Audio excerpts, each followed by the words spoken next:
녹화를 시작을 합니다. 네.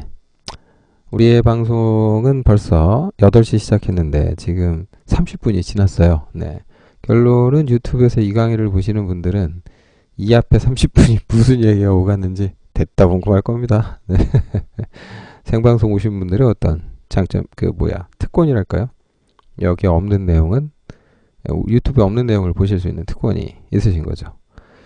자, 객체장 프로그래밍 개요까지 지난 시간에 했던 것 같아요. 그래서 다시 한번 보면, 19페이지 가서 보면, 여기서 이제 특히 객체지향 C 프로그래밍 코드를 언급을 했었어요. 이걸 좀 잘 기억해 주셨으면 좋겠어요. 그러니까 C에서 C++ 코드가 어떻게 넘어가는지 그 얘기를 했는데, 그걸 좀 잘 좀 기억해 주셨으면 좋겠고, 여기서 이제 못한 게, 여기까지 했던 것에서 이제 못한 게 멤버 선언 및 정의라는 개념을 못했죠.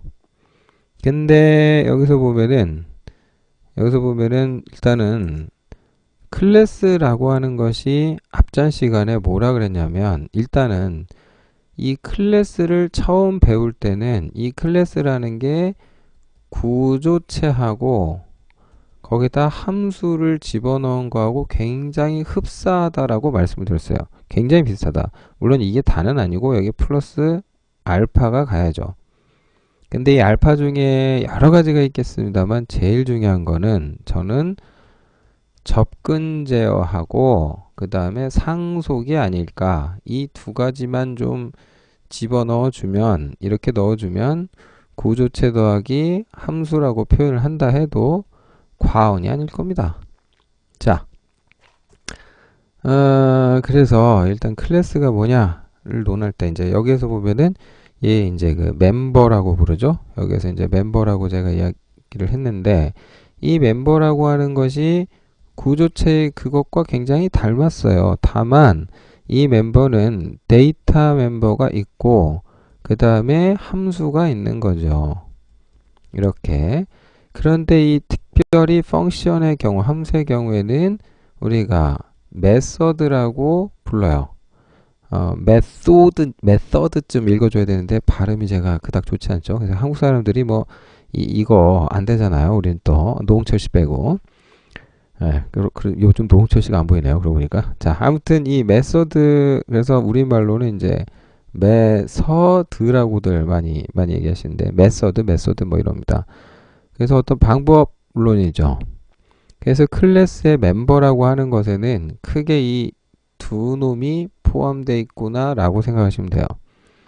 근데 이 중에서 대단히 중요한 게 또 뭐냐면은 특히 데이터들인데, 자, 어떤 클래스라는 것에 대해서 한 가지만 더 얘기를 하자면, 우리가 이제 클래스라는 이름으로 이제 무엇이 구현되냐면 소위 이른바 객체라는 걸 구현을 할 수가 있어요. 그렇죠? 그러니까 이제 객체라고 우리가 흔히 얘기를 하는데, 객체라고 이야기를 하는데, 이 객체 안에 어떤 요소들이 잔뜩 들어있죠. 그러면 중요한 건 여기서 뭐냐면, 여기서 대단히 중요한 건 뭐냐면 이 객체에 내부가 있고요. 또한 여기 외부가 있어요. 그럼 내부에서 외부로 이렇게 들어가는 이걸 뭐라고 그러냐? 요걸 뭐라고 그러냐? 요 부분을 우리가 이걸 접근이라고 불러요. 그러니까 이런 접근 포인트가 있겠죠? 그래서 여기 이제 접근이 이루어지는 건데, 이 접근이라는 것은 다시 이렇게 돼야 되죠. 허용이 되든지 아니면 허용되거나 차단되어야 되겠죠. 그래서 이 허용이나 차단을 논하는 것을 우리가 다른 말로 뭐라고 그러냐? 이런 거는 통제라고 그러죠. 자, 중요한 거는 왜 접근을 통제해야 될까? 자, 이렇게 생각하시면 돼요. 여기 아이폰이라는 훌륭한 기기가 있습니다. 네, 여기 버튼이 있고 버튼이 여기도 좀 달려 있죠. 이렇게 저렇게 버튼들이 있는데, 이런 버튼이라든지 아니면 여기 이렇게 터치 인터페이스가 있죠. 우리가 손가락으로 터치 인터페이스가 있는데 이런 것들은 다른 말로 다 지금 방금 전에 뭐라 그랬냐면 인터페이스예요 라고 그랬어요. 근데 더 중요한 건 뭐냐면 이것은 정해진 인터페이스예요. 그러니까 중요한 거는 이 아이폰이라는 것에 내부가 있고 외부가 있는데 인터페이스라는 건 기본적으로 외부에 있어요. 그러니까 소위 사용자라는 사람이 이 대상 기기를 사용을 하려면 외부에 노출되어 있는 인터페이스를 통해서만 이걸 소위 사용할 수가 있어요. 다른 표현을 하자면 접근할 수 있는 거죠. 그러니까 대표적으로 아이폰 내부에 있는 배터리 같은 건 접근이 안 되죠. 예, 막혀 있으니까. 아이폰 속에 있는 메모리라든가 CPU라든가 그걸 사용자가 접근할 수 있냐? 예, 접근할 수 없도록 통제, 차단했죠. 그 중요한 건 이거죠. 그걸 왜 막았냐 이거예요. 근데 아이폰의 내부에 있는 그 CPU라든지 혹은 뭐 메모리라든지 이런 것을 차단했대. 자, 왜 했겠습니까? 뭐 뻔한 거 아니겠어요? 이거 개나 소나 막말로 다 만지게 해주면 이거 괜히 만졌다가 쓸데없이 고장나거나 문제나지 않을까요? 그렇죠. 방금 제가 얘기했어요. 고장이 난다고 했죠. 쉽게 말해서 어떤 문제가 날 수 있기 때문에 그러면 이 접근을 처음부터 아예 차단해버리면 누가 이렇게 실수로라도 요런 거 괜히 잘못 건드렸다가 이 기기 자체가 고장나는 일이 벌어지지는 않을 거죠. 이걸 막아버리면. 대신 이제 쓰려면 이 버튼이라든지 이런 것들은 들어가게 허용을 해야 되겠죠. 자, 이게 왜 그러냐면 모든 어떤 대상이라고 하는 것은 대상체가 있는데 그것이 뭐 예를 들어서 뭐 아까 제가 예를 든 게 뭐 아이폰이었어요. 아이폰 이렇게 쓰니까 되게 한글 쓰니까 이상하구나. 아이폰이었어요. 아이폰이 있는데 이 아이폰이라는 것에 대해서 이걸 만든 제작자가 있겠죠. 그리고 이걸 가져다 사용하는 이른바 사용자가 있어요. 그런데 이 두 사람은 입장이 되게 다른 것이 이 제작자라는 사람은 이 대상체에 대해서 아주 심지어 매우 잘 알아요. 근데 이 사용자는 상대적으로 제작자에 비해서 무지할 수밖에 없어요. 아이폰을 만든 사람하고 쓰는 사람하고 둘 중 누가 이 아이폰에 대해서 더 잘 알겠어요? 당연히 만든 사람이 더 잘 알겠죠. 네, 만든 사람이. 그러다 보니까 이 제작자가 이 사용자가 실수를 한다거나 혹은 오남용을 한다거나 뭐 이런 일들을 만약에 이제 해서 뭐 큰일 날 게 아니면 상관없는데 만약에 제품의 고장이라든지 뭐 이런 걸로 이어지는 걸 이 제작자는 아예 어떻게 해야 되느냐 여기다가 쉴드를 쳐가지고 이렇게 근본적으로 뭐 해야 될 의무가 있냐면 차단을 해야 할 의무가 있는 거예요. 오케이? 그러니까 여기서 이 사람은 허용된 건 뿅 들어가는데 허용되지 않은 건 못 들어가는. 그래서 이 안에 게 손상을 입거나 실수로 고장나는 일이 없도록 그렇게 해야 된다는 거죠. 자, 기존의 구조체라고 하는 것은 이러한 통제 기능이 없었어요. 접근 통제 기능이 이게 없는 거야. 그러니까 어떻게 되냐면 그냥 얘는 순수하게 그냥 자료야. 그러니까 자료를 쓰는 사람이 임의로 그러니까 사용자가 지 마음대로 그러니까 이런 걸 이제 자유도가 높다 조금 이렇게 표현하는데 자유도가 높다 이렇게 이야기를 해요. 그러니까 멋대로 이 안에 걸 고칠 수가 있는 거예요. 뭐 튜닝을 하든 고치든 이제 쓰는 사람이 대신에 그러려면은 이 사용자가 잘 알고 잘 써야 돼. 그러니까 그 잘한다는 것의 기준을 제작자한테 넘기고 여기를 통제함으로써 오남용을 막자. 이게 이제 접근 통제의 어떤 핵심 기조다 이렇게 말을 할 수 있겠네요. 넘어갈게요. 그래서 이제 책에서는 길게 설명을 못해서 그냥 간단하게 돼 있는데 뭐 이 정도로 좀 읽어 보시면 될 것 같아요.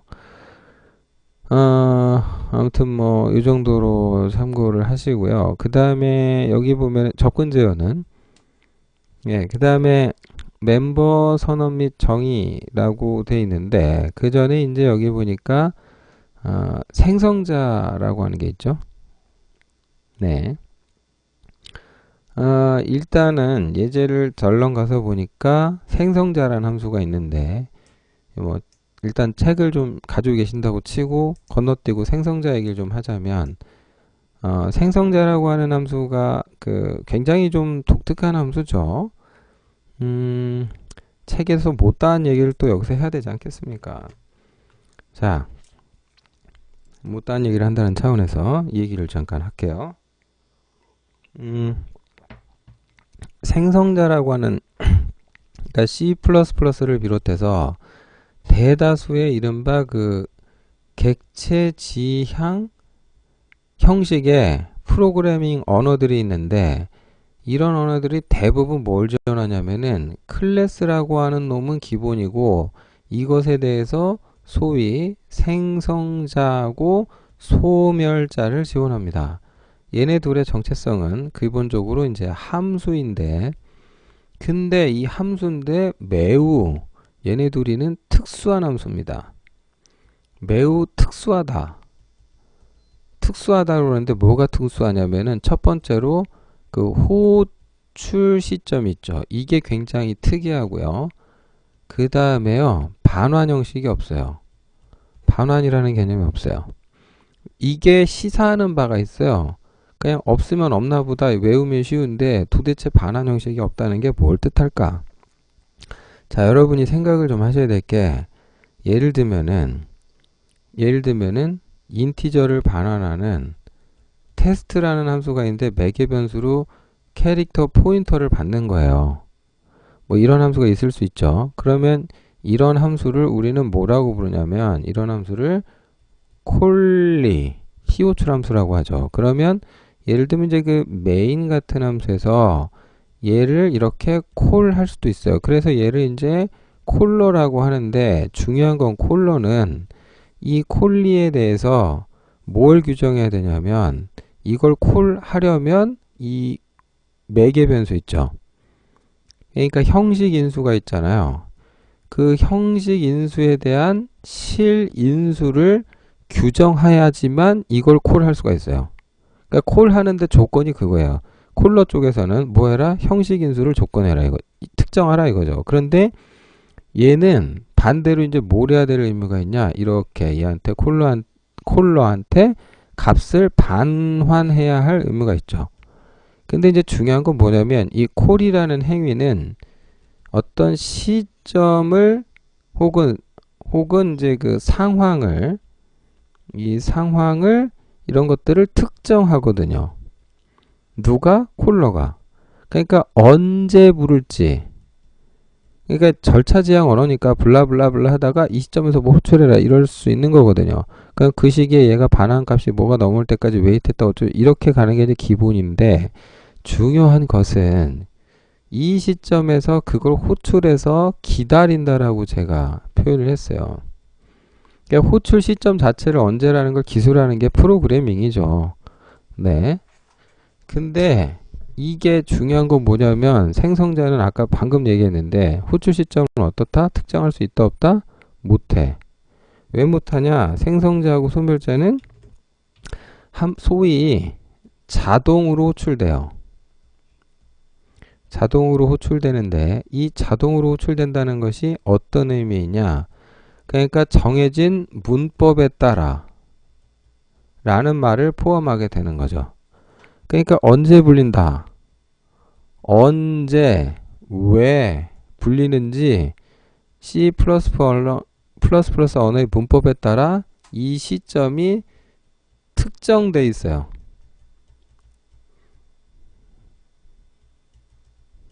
이게 이미 정해진 거야. 그러니까 그걸 내가 프로그래머라는 사람이 이거에서 개입해갖고 수정할 수 있냐? 못해. 왜? 문법이 그렇다니까? 그러니까 이건 뭐 암기해야 돼. 일단은. 근데 이제 그냥 외우라 그러면 싫잖아요. 아니, 왜 저걸 내가 특정을 못할까? 예, 손대지 못하게 놨을까? 언어의 문법으로. 어, 왜 신호등을 만들었을까? 이런 거하고 비슷한 질문이에요. 이유가 있죠. 분명히 이유가 있는데, 이유가 있는 거예요. 이유가 있는 건데, 이걸 좀 설명하자면은 조금 상황이 길어질 것 같아요. 쓸데없이 좀 길어지는 경향이 있을 것 같으니까, 일단은 아마 충분히 어림짐작하실 수 있을 것 같아요. 예, 그러니까 앞서 설명한 거에서 이미 좀 들어 있었거든요. 그러니까 뭐, 그러니까 왜냐면 이제 제작자라고 하는 사람이 이 사람의 어떤 편의 때문에 생성자가 있으면 좋겠다 이런 것도 있는 거고요. 이 사람을 배려한 문법일 수도 있죠. 일단 그런 측면. 그러니까 사실은 생성자 소멸자라는 게 왜 문법에 따라 이게 존재하면 좋으냐면은 관리하기가 좋아요. 코드 관리가. 일단 뭐 여러 장점이 있지만 그 중에 하나가. 네, 요 정도로만 요약을 할게요. 자, 그래서 생성자라는 함수에 대해서 교재에 나와 있으니까 한번 교재를 잘 보시고요. 중요한 것은 이런 거죠. 지금 몇 페이지인가요? 네, 108페이지 같은 데 보면 여기 이제 테스트라는 테스트 C 테스트 클래스의 C 테스트 생성자죠. 그래서 이 생성자 같은 경우는 그러면 이제 어떻게 되냐면은 요거 멤버 변수라는 게 있는데 그 값을 0으로 여기서 초기화를 하고 있단 말이에요. 네, 그래서 굉장히 중요한 게 이게 이제 그 객체를 선언해서 사용하는 사람 입장에서는 선언이라는 걸 하면 보통 이제 그 초부터 0 초기화 같은 걸 하라고 배운단 말이에요. 그 왜 0으로 초기화해야 되냐? 그거 이제 좀 실수할까봐 뭐 이런 얘기인 건데 꼭 0으로 초기화해야 되는 건 아니거든요.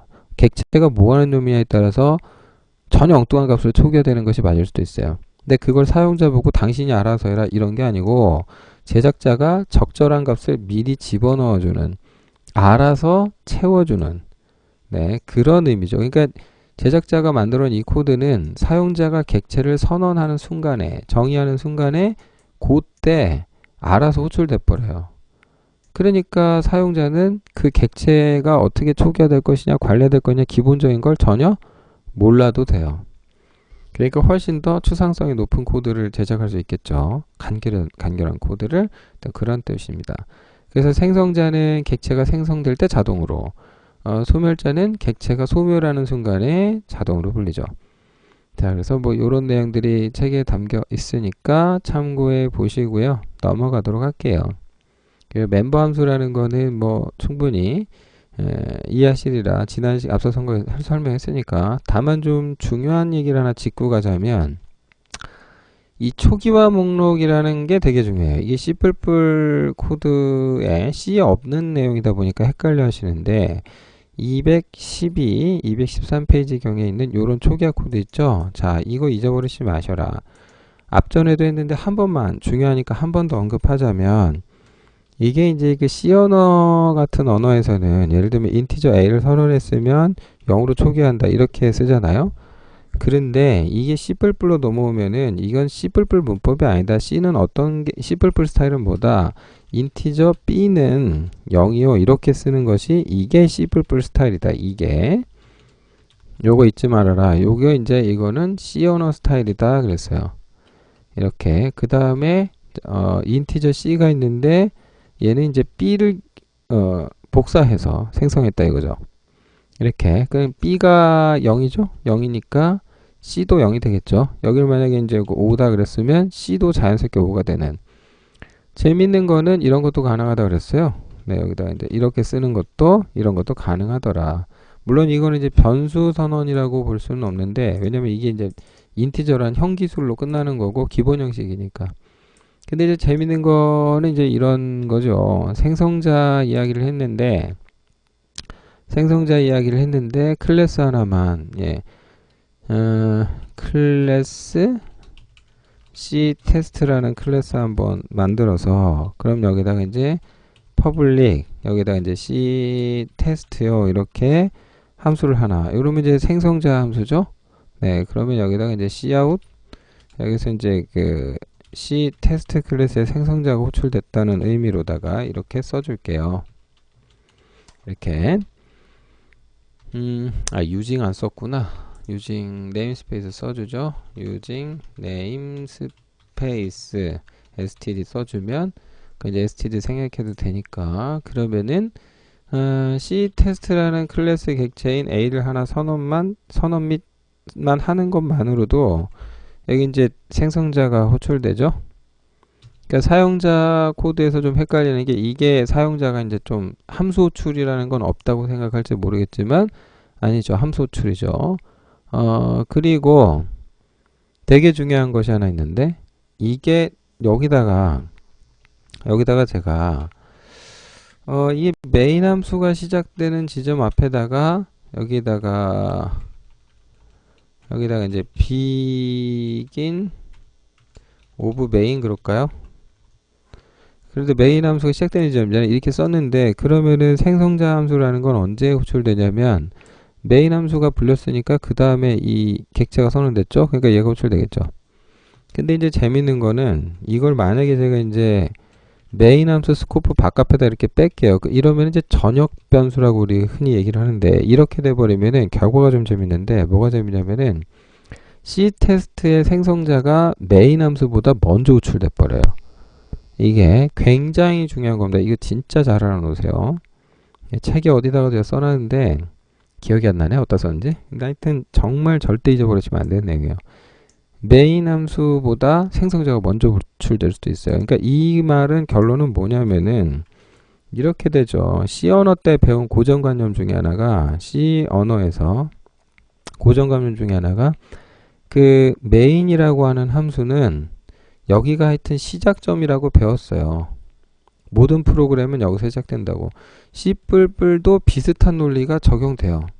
그런데 메인보다 특정 클래스의 생성자가 있을 수도 있는데 이 생성자가 먼저 호출될 수도 있어요. 먼저. C++에서는 메인이 아니라 어떤 생성자가 이게 이른바 시작점이 돼 버릴 수도 있어요. 이거는 대단히 중요한 거죠. 잘 알고 계셔야 됩니다. 잘 하셔야 돼요. 잘 하셔야 됩니다. 그래서 생각을 좀 하셨으면 좋겠습니다. 이 부분에 대해서는 넘어갑니다. 그래서 이런 얘기들을 하고 있는 거니까 넘어갈게요. 넘어가시고 좋은 얘기가 하나 있는데 이게 지금 초기화 목록이라고 생성자에서 이렇게 썼어야 됐거든요. 근데 C++11으로 넘어가면서 뭐가 가능해졌냐면 이게 됐어요. 대박인데 예를 들면은 멤버 데이터 같은 게 여기 예를 들면은 제가 여기다가 뭐 접근 모드가 지금 퍼블릭이죠. 근데 어쨌든 뭐 일단 그렇게 돼 있습니다만 인티저인 m n 데이터를 선언을 하는데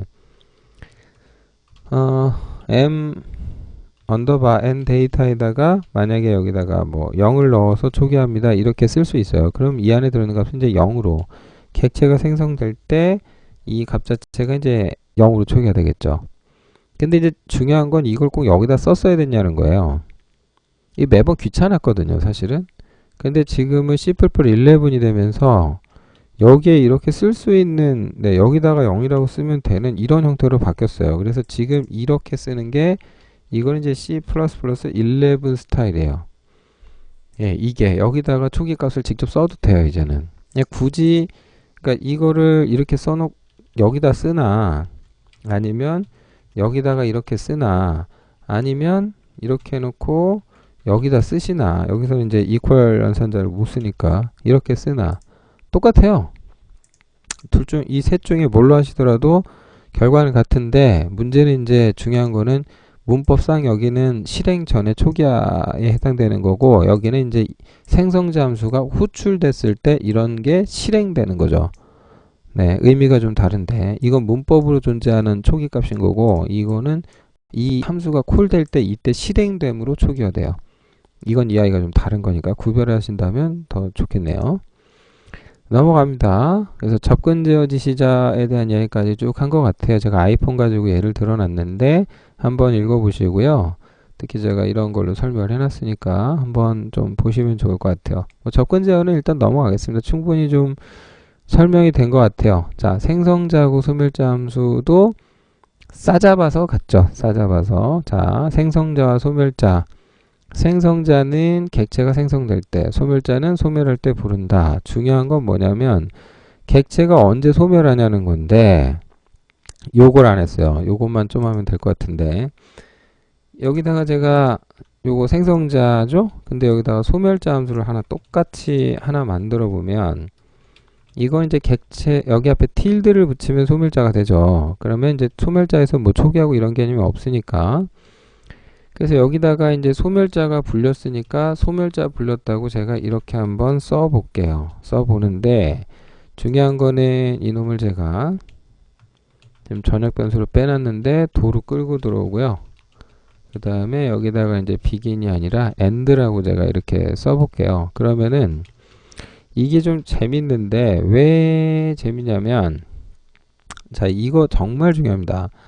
이게 아이고야 정말 중요합니다. 이게 잘 보시면은 메인 함수가 호출이 됐잖아요. 그러니까 얘가 불린 건 맞아. 그래서 begin of main 나오는데 그 다음에 이 35번에서 테스트 A 하니까 생성자가 불렸겠죠. 그 다음 end of main이 불렸다. 즉 36번에 실행됐다는 건데 중요한 건 이런 거죠. 중요한 건 이거죠. 이거를 좀 설명을 해드려야 될 것 같아요. 자, 이게 좀 설명이 필요한 것 같은데 잘 보시면은 자 사이즈를 좀 늘릴 수 있나? 오케이. 요런 것도 되는구나. 자, 요거를 잘 보시면은 이게 지금 블록 스코프가 여기서부터 여기까지죠. 그러니까 이 A라는 객체가 소멸을 어디서 하냐면 그러니까 이 여기가 이제 이른바 지역 변수들 있죠. 지역 변수의 소멸 시점이에요, 여기가. 이 사실을 잊지 마십시오. 그러니까 스코프가 닫히는 시점에 그러니까 end of main이 먼저 찍고 소멸 작업을 해요. 그러니까 이 소멸 시점에 이때 이제 모든 소멸자라는 게 이제 콜 되는 거죠. 예, 이거는 반드시 좀 알고 계셨으면 좋겠습니다. 이것만 알면 뭐 충분히 되지 않을까. 그리고 전역 변수로 썼을 때 뭐가 좀 달라지는 게 있는데요. 설명을 드렸고요. 좀 네, 생각해 보시기 바랍니다. 그 외에 이제 생성자 다중정의에 관한 이야기가 있는데요. 넘어갈게요. 다음 유연산자 있죠? 여기에서 이제 보면 3.3.1에 동적 객체 생성 소멸이라고 되어 있는데 여기 내용 보시면은 이게 이제 그 뉴 딜리트 연산자는 앞서 잠깐 다뤄봤는데 이때 이제 객체 하나가 나오죠. 그러니까 이게 좀 차이점이 있어요. 이거는 좀 여러분 꼭 짚고 가셔야 될 게 예를 들면은 지금 딱 이 상황에서 C 테스트라는 클래스가 있는데 이랬다고 칩시다. C 테스트 클래스에 대한 포인터인 P 테스트가 있는데 예, 이렇게 C 테스트에 대한 포인터로 제가 강제 캐스트하고요. 에몰로그를 한 거지.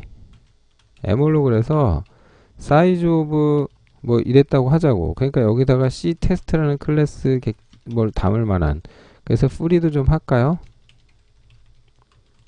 이렇게 했다 치자고. 그러면 이거 돌려보면 생성자가 불릴까 안 불릴까? 안 불려요. 불리지 않는다는 거죠. 예? 이것은 대단히 중요한 의미가 있어요. 예, 생성자가 불리지 않는다. 그러니까 이 P테스트가 가리키는 대상은 C테스트 데이터가 들어갈 수 있는 메모리인 거지 C테스트는 아닌 거예요.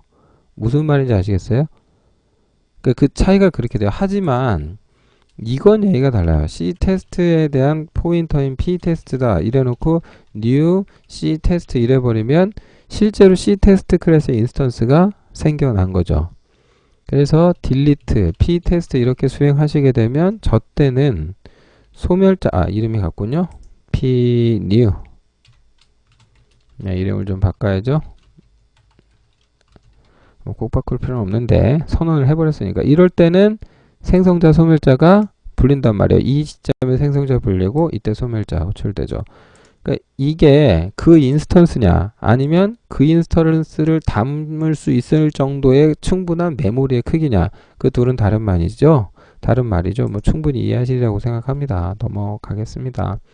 그래서 이런 점들 주의해 주시고, 그 다음 뭐 배열 형식 뭐 이런 얘기 나오고요. 그 다음 참조 초기할 때 주의 어떻게 해라. 특히 이렇게 초기화 목록을 반드시 이용하라고 했는데, 이 포인트만 잘 좀 기억해 주시면은 뭐 크게 네 어렵지 않겠다. 뭐 이런 얘기 있죠. 요거까지만 잘 좀 기억해 주세요.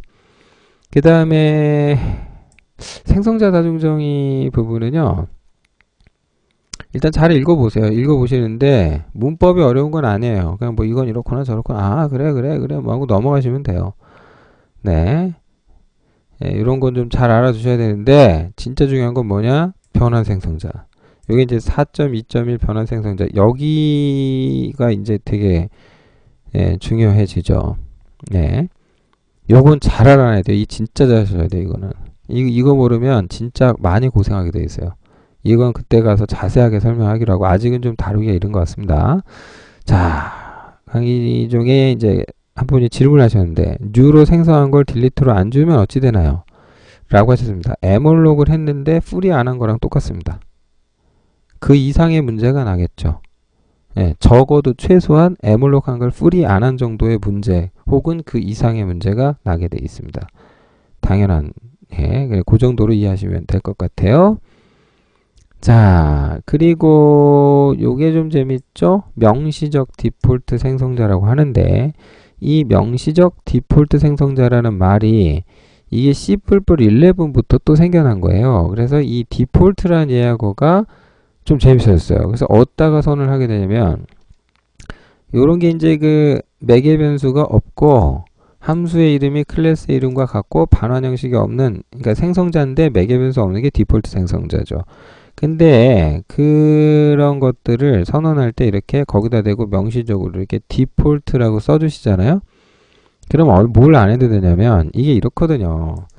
예를 들면은 이게 이제 디폴트 생성자인데 그 가끔은 이제 없애긴 좀 그렇고 해서 그래서 이제 그 디폴트 생성자라고 이렇게 만들어는 놔야 될 때가 있어요. 그러면은 이게 이제 선언과 정의가 이 한 방에 들어가 있는 건데 근데 요렇게 놓으시면은 굳이 요렇게 디폴트라고만 써주시면은 근데 뭐 그냥 사라지는 것처럼 작동할 수 있죠. 그리고 이게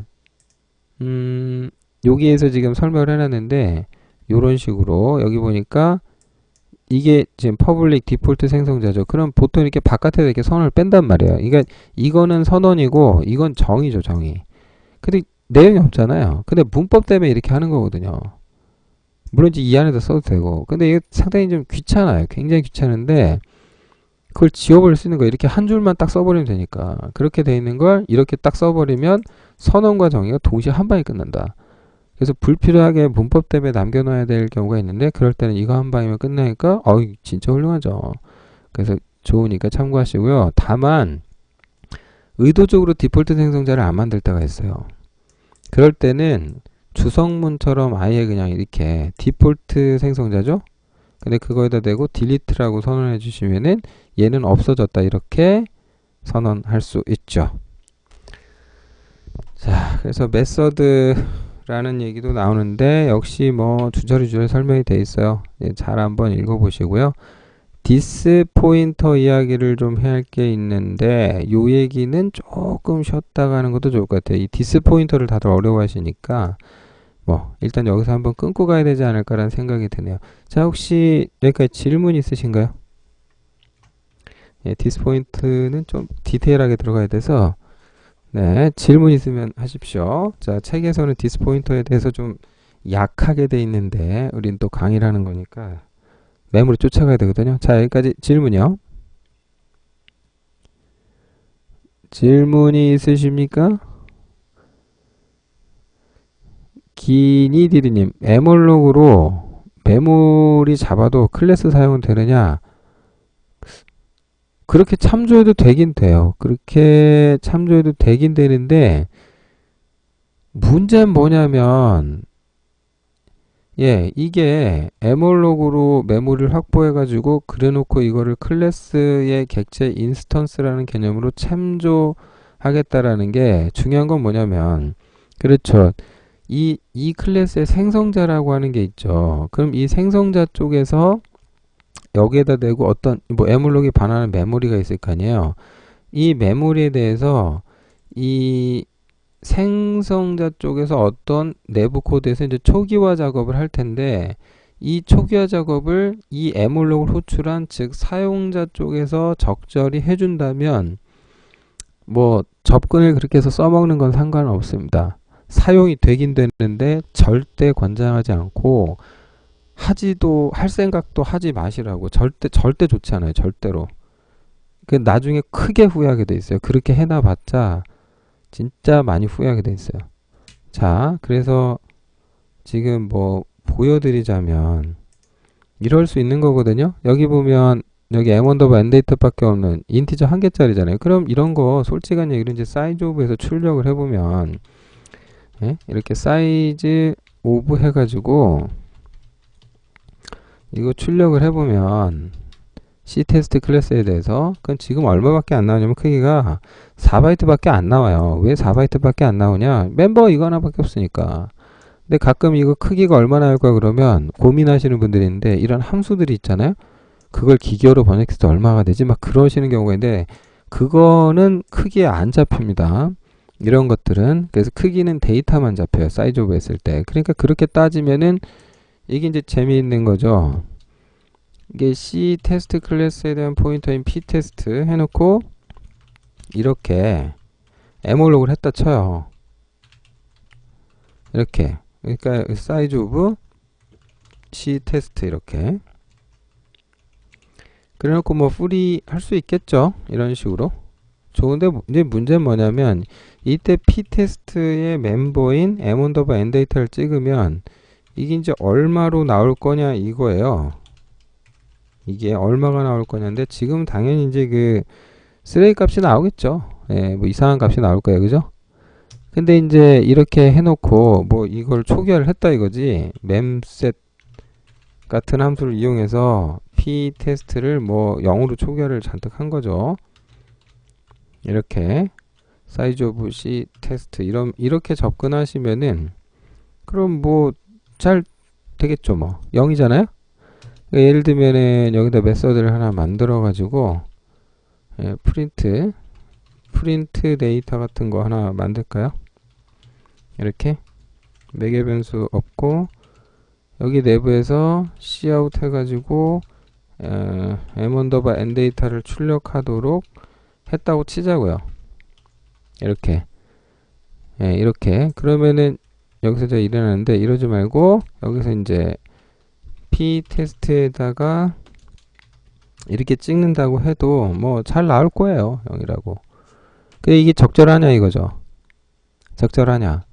즉 이 사용자 코드 쪽에서 이 객체 내부에 막 임의로 들어가서 튜닝을 하다 못해 뜯어 고치고 앉았는데 이런 태도는 그지 좋지 못하다는 거죠. 그러니까 이런 것들은 보통 이제 접근 통제할 때 이렇게 하면 안 되고 이렇게 이제 막아버려야죠. 이렇게. 그러니까 그렇죠. 구조체 돼버리니까. 그럼 클래스로서 갖는 장점이 함수가 멤버로 들어갔어요. 그거 빼고 없어지는 거예요. 근데 이렇게 이제 접근 통제를 해버리게 되면 이런 제한된 인터페이스만을 통해서 여기 접근할 수 있죠. 그런 장점도 있고 무엇보다도 이제 큰 장점이라 함은 뭐라고 할까요? 이제 그 값의 변화를 이걸로 추적할 수 있다. 아니 뭐 하여튼 정해진 인터페이스만을 통해서 얘가 변화된다고 볼 수 있는 거니까. 네, 그런 점들이 좋은 건데 이걸 여기다 초기화하기를 만약에 이래놓고 저기 100으로 초기화했어 막 이렇게 그러면 이게 웃겨지죠. 이제 값이 막 웃겨질 거예요. 이걸 전부 다 100으로 초기화하세요. 사이즈 오브 이래버리면 이제 200 예, 이게 지금 1바이트다 보니까 111로 초기화하니까 이상한 값이 나오는데 하여튼 뭐 임의의 값이 나와버릴 거예요. 그러니까 이런 식의 통제를 하게 되면 이런 식으로 사용자가 지멋대로 써버리면은 이런 통제 장치 자체가 이제 무력화돼 버리죠. 이거는 완전히 이제 C 스타일링 코드죠. 그래서 그 C++ 같은 객체 제한 언어가 갖는 장점이 사라집니다. 그러니까 그렇게 하시지 않는 게 좋겠네요. 뭐 기술적으로 메모리를 뒤지면 그건 가능하다. 답변이 되셨으리라고 생각합니다. 아마 네. 뭐 알아두시면 이런 건 도움 될 만해서 좀 설명을 드려봤습니다. 예, 또 다른 질문 있으실까요? 없으십니까? 네, 그러면 일단 녹화를 종료할게요.